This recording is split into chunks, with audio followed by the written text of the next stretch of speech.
Olá, turma, tudo bem?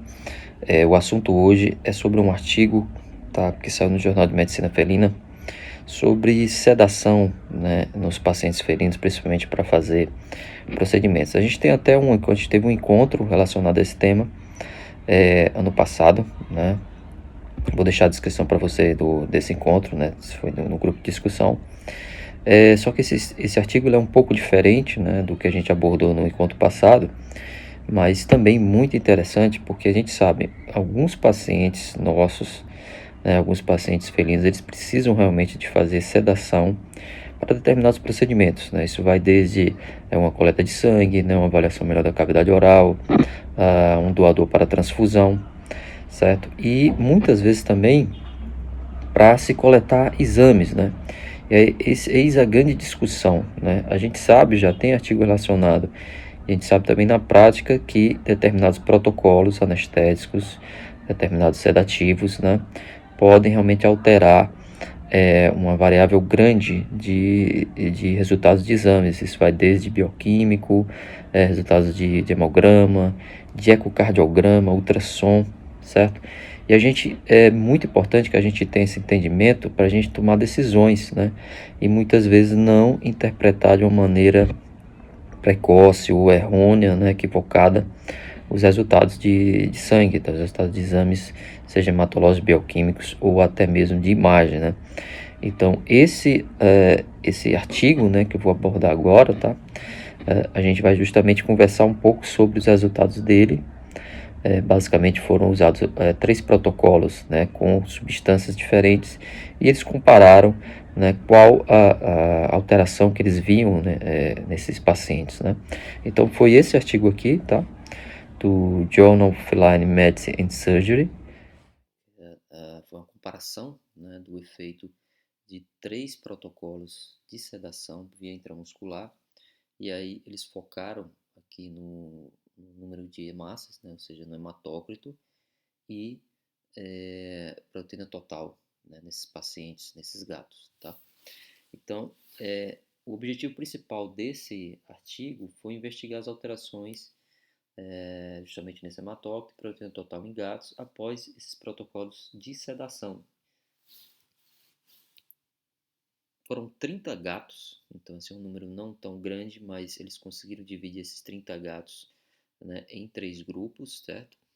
Fizeram 8 horas de jejum alimentar. Realmente eram pacientes, alguns eram realmente para procedimentos feitos no próprio hospital. 1 hora de aclimatização, ou seja, para não ter tanta interferência, né, ao estresse, de estar lá enjaulado, tá? Desculpa, de estar no gatil, tá? Então, 1 hora de aclimatização, todos esses pacientes passaram. Aí foram para a coleta.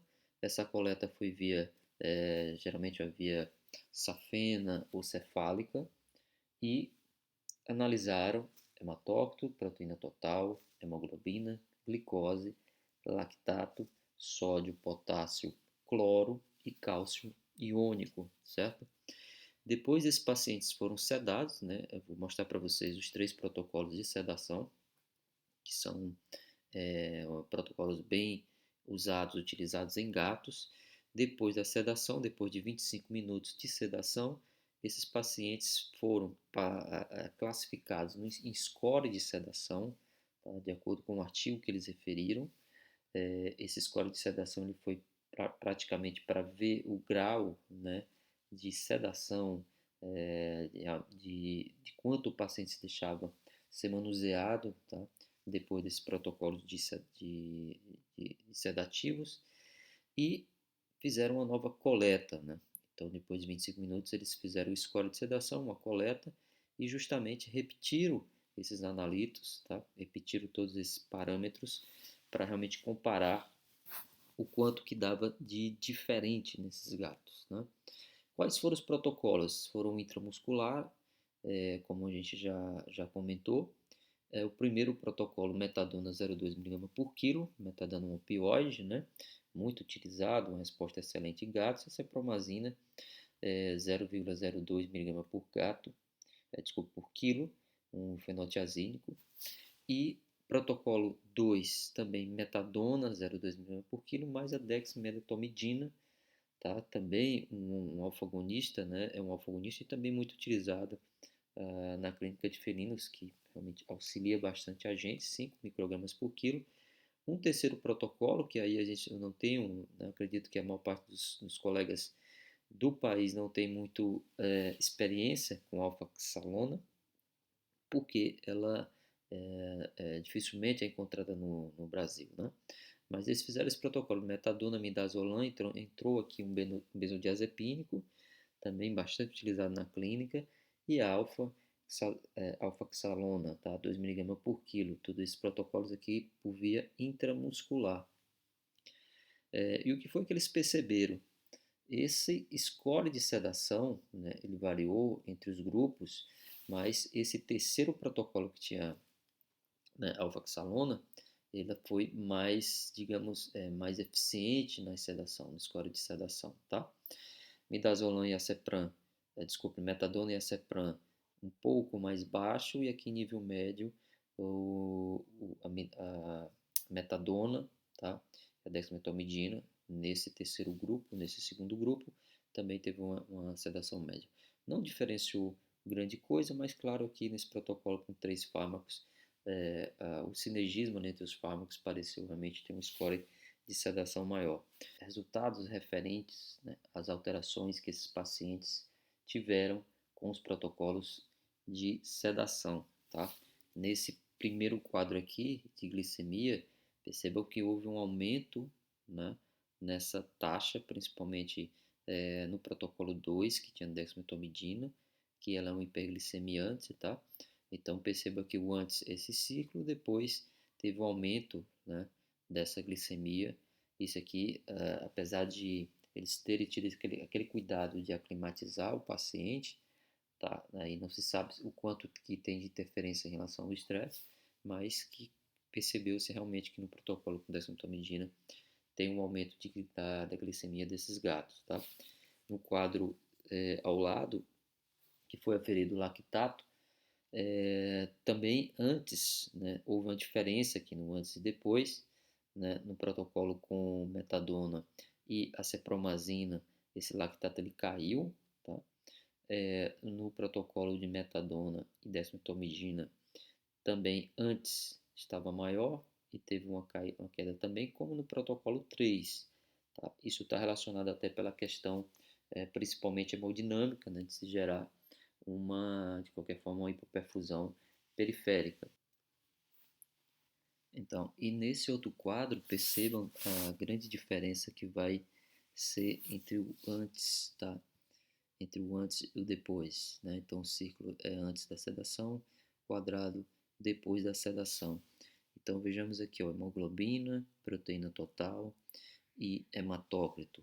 Então, perceba o seguinte, antes o hematócrito haviam gatos com hematócrito 45, né, que depois, por exemplo, nesse protocolo 2, baixou para 35, então praticamente 10% de diferença de hematócrito. Então, imagine o quanto isso pode realmente complicar a nossa interpretação se a gente não tiver o conhecimento, né, dessas informações, né, desses resultados tão interessantes que eles abordaram. Hemoglobina também, tá? Então, realmente uma diferença grande em muitos casos. Todos os 3 protocolos, pessoal, tiveram esse tipo de alteração. Proteína total também, ó, antes é bem maior do que depois. Então, a gente tem que sempre lembrar dessa observação, principalmente se utilizar esses fármacos, né, que foram abordados. E a gente sabe também que outros que eles não abordaram, que não utilizaram, também pode ter essa alteração, essa relação, né? Mas por que pode explicar isso?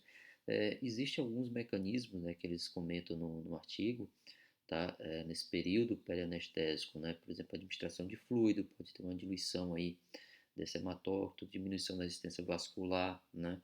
E consequentemente uma vasodilatação, então vai haver um acúmulo, né, de hemácias em diferentes espaços ali da circulação, tá? Isso altera realmente a função hemodinâmica. Então, esses mecanismos, né, que resultam nessa diminuição tanto de hemoglobina como de hematócrito, isso pode acompanhar realmente qualquer droga que cause, né, uma diminuição da atividade simpática, né, vasodilatação, consequentemente sequestro de massa em reservatório vascular. Tá? Então é muito importante que esses protocolos eles sejam lembrados sempre quando a gente vai principalmente fazer coleta de exames, talvez evitar esse tipo de protocolo, evitar esse sedativo se for possível, ou também realmente ter essa conduta de interpretar, né, esses exames. Isso acontece também bastante em medicina humana, tá? Então perceba que em relação aos eletrólitos também houve uma diferença, o de sódio, tá? Também tem uma diferença aqui do antes e depois, em determinados protocolos, tá? E perceba aqui, por exemplo, cloro no protocolo 1, tá? Houve um aumento, aqui no protocolo 2 teve uma diminuição. Enfim, o ideal é que a gente consiga conciliar, né, esses fármacos de uma forma que a gente que não atrapalhe a nossa interpretação desses exames. Então, realmente é um artigo que eu gostei bastante, eu trouxe para vocês, para a gente ter fixar esse conhecimento. Então, não é difícil a gente ter casos assim, realmente, de sedação que mudem, né, a nossa interpretação. Então, a conclusão deles foram os protocolos de sedação resultaram em diminuição de hematócrito total, hemoglobina e proteína total, de hematócrito, hemoglobina e proteína, que pode ser levado em consideração na interpretação dessas variáveis após a sedação em gases. Então, esses protocolos, né, e às vezes, e realmente, às vezes até independente do protocolo, a gente tem que ter esse tipo de interpretação. Então, como falei para vocês anteriormente, né, por exemplo, pacientes que vão para ser doadores de sangue, né, então a maior parte dos doadores precisam ser sedados até para a gente ter uma coleta grande o suficiente, de uma forma mais tranquila, e precisa ser sedados, né. Então isso pode diminuir o hematócrito. Pacientes que recebem também a transfusão, que muitas vezes precisam ser sedados.